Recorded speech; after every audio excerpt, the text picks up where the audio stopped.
Social media వేదిక చేసుకొని దుబాయ్లో సిగ్గులే కూడా దుబాయ్ నుండి సోషల్ మీడియా నడుపుకుంటూ చెప్పిన మా కార్యకర్తలు చెప్పిన నీ సోషల్ మీడియా మిత్రుడే పేరున్నది, వీళ్ళ పేర్లు బిడ్డ అందరూ ఒక 4 పేర్లు మా దగ్గర ఉన్నాయి.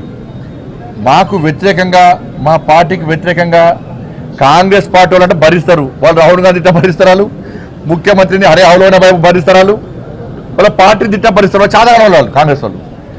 కానీ నరేంద్ర మోడీ గారిని కానీ మా ప్రభుత్వాన్ని కానీ మా పార్టీ నాయకుల బిడ్డ ఇంకొకసారి ఆ స్క్రైబు ఈ స్క్రైబ్ పేరుతో మాట్లాడే ప్రయత్నం చేస్తే పక్కా దాడులు గ్యారెంటీ జరుగుతాయి.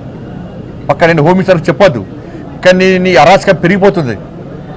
దాదాపు 100 సోషల్ యూట్యూబ్ ఛానల్ పెట్టుకొని అడ్డదారిలో సంపాదించిన పైసలు వాళ్ళకి వెచ్చించి వాటి ద్వారా ఏదో చేయాలని చూస్తున్నావు.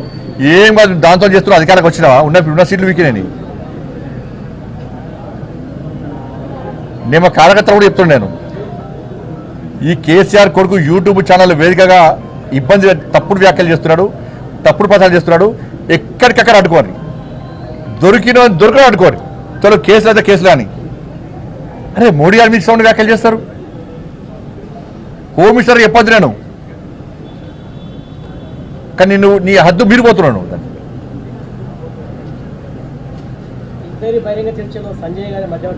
పక్కా ఉంటా, పక్కా 100% ఉంటా.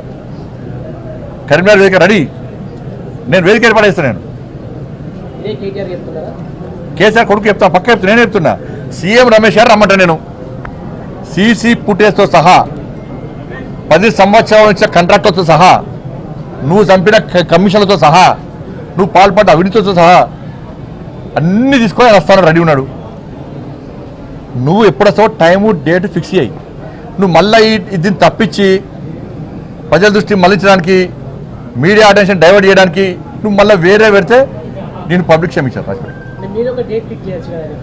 మెయిన్ డేట్ అయితే రాడు కదా ఆయన. ఏ డేట్ అంటే ఆ డేట్ రెడీ. నేను సీఎం రమేష్ గారు రమ్మని బాధ్యత పక్క పక్క ఏ బాధ్యత తీసుకుంటా పక్క 100%.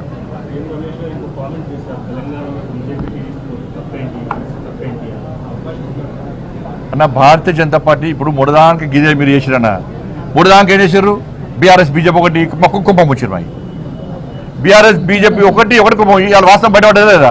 ఇది మేము మొత్తుకొని కాదనంటే ఉదికు మీడియా ఇవ్వబడుతుంది, ఊళ్ళో ప్రచారం చేస్తుంది. మా కుంభములు చేయాలి. దరిద్ర పాడుతో మేము పెట్టుకుంటామంటే కూడా వినపోతుంది మీరు. ఇలా వాస్తవాలు బయటపడలేరా? ఇప్పుడు మళ్ళీ కొత్త దుకాణం పడుతుంది, మళ్ళీ టీడీ పని పడుతుంది. మళ్ళీ మేము తెలంగాణ రాష్ట్రంలో మేము అహంకారంతో చెప్తలేము. తెలంగాణ రాష్ట్రంలో భారతీయ జనతా పార్టీ స్వతగా పోటీ చేస్తుంది. నరేంద్ర మోడీ గారి చరిష్మా, నరేంద్ర మోడీ గారి తెలంగాణ రాష్ట్రంలో అమలు చేస్తున్న సంక్షేమ పథకాల అభివృద్ధి, ఇవాళ బీఆర్ఎస్ పార్టీకి వ్యతిరేకంగా ఏ విధంగా నిర్ణయం తీసుకున్నారో అతి తక్కువ సమయంలో కాంగ్రెస్ పార్టీ ప్రజా వ్యతిరేకత చూడకున్నది. కాబట్టి ప్రజలలో కూడా చర్చ జరుగుతున్నది ఆల్రెడీ. ఏమనంటే ఒక్కసారి భారతీయ జనతా పార్టీకి అవకాశం ఇవ్వాలి. అందరికీ ఇచ్చాం అధికారం, బీజేపీకి ఇద్దాం అవకాశం. అందరికీ ఇచ్చాం అధికారం, బీజేపీకి ఇద్దాం అవకాశం అనేటువంటి ఆలోచనతో ప్రజలు ఉన్నారు. కాబట్టి తప్పకుండా మేము ఈ ఎన్నికల్లో గెలవబోతున్నాం. స్థానిక సంస్థల ఎన్నికల్లో కూడా మేము గెలవబోతున్నాం.